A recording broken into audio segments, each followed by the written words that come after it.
Hello, everyone, and welcome back to Learn English Through podcast. I'm Sophia. And I'm David. Thanks for joining us today. If you're someone who always translates in your head before speaking English, today's episode is definitely for you.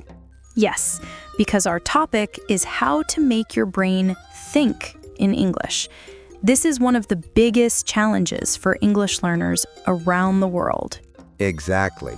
Many learners say, I understand English when I read or listen, but when I want to speak, my brain freezes. That happens because the brain is still working in the native language. It's like your brain has two systems. One is your mother tongue, and the other is English. But if the first system is always stronger, you'll always go back to translating. Today, we'll show you how to train your brain step by step so that English becomes natural, almost automatic. David, maybe we should start by explaining why it's so important to think in English. Yes. When you translate from your native language, your brain takes extra time. Imagine you're talking to a friend. They ask you, "What's your favorite food?" And instead of answering quickly, you first think in your language, I like noodles. Then you translate it, noodles, English, and then finally you say, I like noodles. That's slow, right? Very slow. But if you train your brain to think directly in English, the moment you hear the question, the answer comes naturally. No delay. And the bonus is you sound more confident because your brain isn't busy translating, it's focused on communicating. So, how do we start? Step 1, start small. Don't push yourself to think in long, perfect sentences. Yes. For example, instead of thinking, I will go to the supermarket because I need to buy some vegetables for dinner, you can simply think, supermarket, vegetables, dinner. Exactly. Those are small building blocks.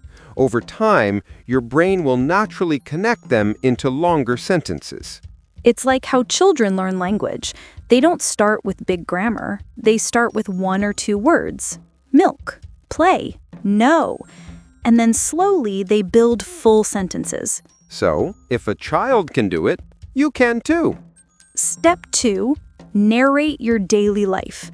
That means describing the things you do, but in English. For example, when you wake up in the morning, say in your head, I'm brushing my teeth.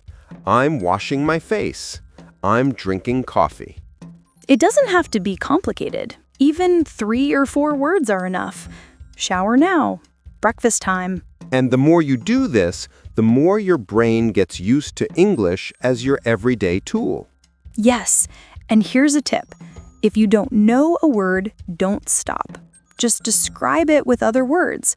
For example, if you don't know the word vacuum cleaner, you can say machine for cleaning the floor. That's a very important point. Don't wait until you know every word. Use what you already have. Step 3 is the hardest. Stop translating in your head. That's right. When you hear or see something, don't go through your native language. Connect the word directly to the image or feeling. For example, when you hear dog, don't first think of the word in your own language. Instead, imagine a dog, running, barking, wagging its tail. Yes, that way English becomes connected to the real world, not just to another language. It's like creating a direct highway between the English word and your brain instead of taking the long, slow road through translation. Here's another powerful step. Use English as your inner voice. So, Sophia, maybe you can explain, what's an inner voice? It's that little voice inside your head when you think. For example, when you're walking and you say in your mind, I'm hungry, I should eat soon.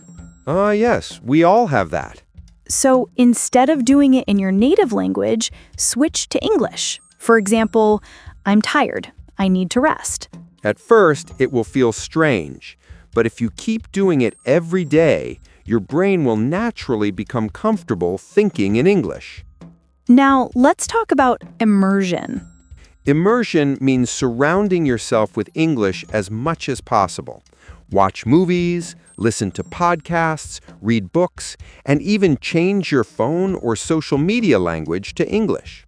Yes, because the more English you see and hear, the more your brain starts to accept it as normal.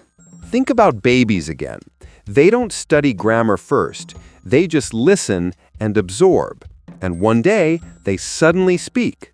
So create your own English environment, even if you don't live in an English-speaking country. Here's one of my favorite techniques.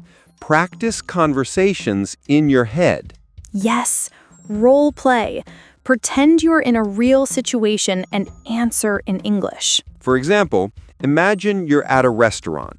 The waiter says, "What would you like to eat?" In your head, answer, "I'll have the chicken, please." Or imagine you meet a friend. They ask, "How are you?" You answer, "I'm fine, thanks." And you? The more you practice these little conversations, the faster your brain will respond in real life. I think this is important. Don't be afraid of mistakes. Absolutely. Many learners want to speak perfectly, so they translate in their head to avoid mistakes. But perfection is the enemy of progress. If you always wait to be perfect, you'll never train your brain. Mistakes are a sign that your brain is working, and with time, you'll naturally improve. Finally, be patient. Thinking in English won't happen overnight. It's like learning to ride a bike. At first, you fall. Then you balance a little. And one day, you ride without even thinking about it. If you practice these steps daily, even for just 10 minutes, you'll see progress in a few months. Consistency is more important than speed. Do a little every day. So let's quickly summarize today's tips. 1. Start small and simple. 2. Narrate your daily life in English. 3. Stop translating.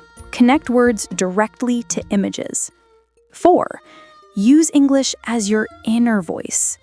5. Surround yourself with English. 6. Practice conversations in your head. 7. Don't be afraid of mistakes.